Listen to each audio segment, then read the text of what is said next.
Hey friends welcome back to my channel. आज के আমি তোমাদের সাথে শেয়ার করতে চলেছি আমার dream get ready with me, মানে বলতে পারো পাহাড়ওয়ালা গেট রেডি উইথ মি।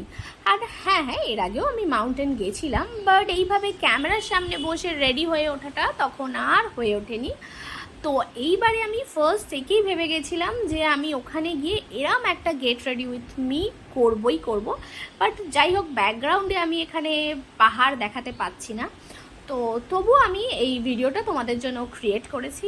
আর কোথাও বেরানোর তাড়া থাকলে মেকআপ তো বেগরাবেই, তো সেরকমই আমার সাথে এখানে হয়েছিল।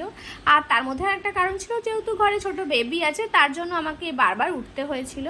এখানে লাইনার একটা চোখে ঠিক হলেও আর একটা চোখে বারবার গন্ডগোল হচ্ছিল, তো সেটাকে ঠিক করে ফেসটাকেও আরেকবার আমি এই ব্লাশ টাশ লাগিয়ে ঠিক করে নিয়েছিলাম। ফাইনালি লিপস্টিক লাগানোর পর্যায়ে পৌঁছাতে পেরেছি। তো এখানে আমি দুটো সেট ইউজ করেছিলাম ওই ওমব্রিও টাইপ লিপস ক্রিয়েট করার জন্য। তো যাই হোক, শত প্রবলেমের মাঝখানে আমি যে এই ভিডিওটা ক্রিয়েট করতে পেরেছি, এটাই আমার কাছে অনেক, যেহেতু এটা আমার একটা ড্রিম ভিডিও ছিল। তো এই দেখো রেডি ফেডি হয়েছি, আর এতটাই ব্যস্ত ছিলাম যে গেট রেডি উইথ মি এর ফাইনাল ভিডিওটা তো আমি নিতেই পারিনি। ফেরার সময় এই ভিডিওটা করেছিলাম, এটাই তোমাদের সাথে শেয়ার করছি। ভিডিওটা ভালো লেগে থাকলে লাইক, শেয়ার, সাবস্ক্রাইব করে দিয়ে আমার পাশে থেকো।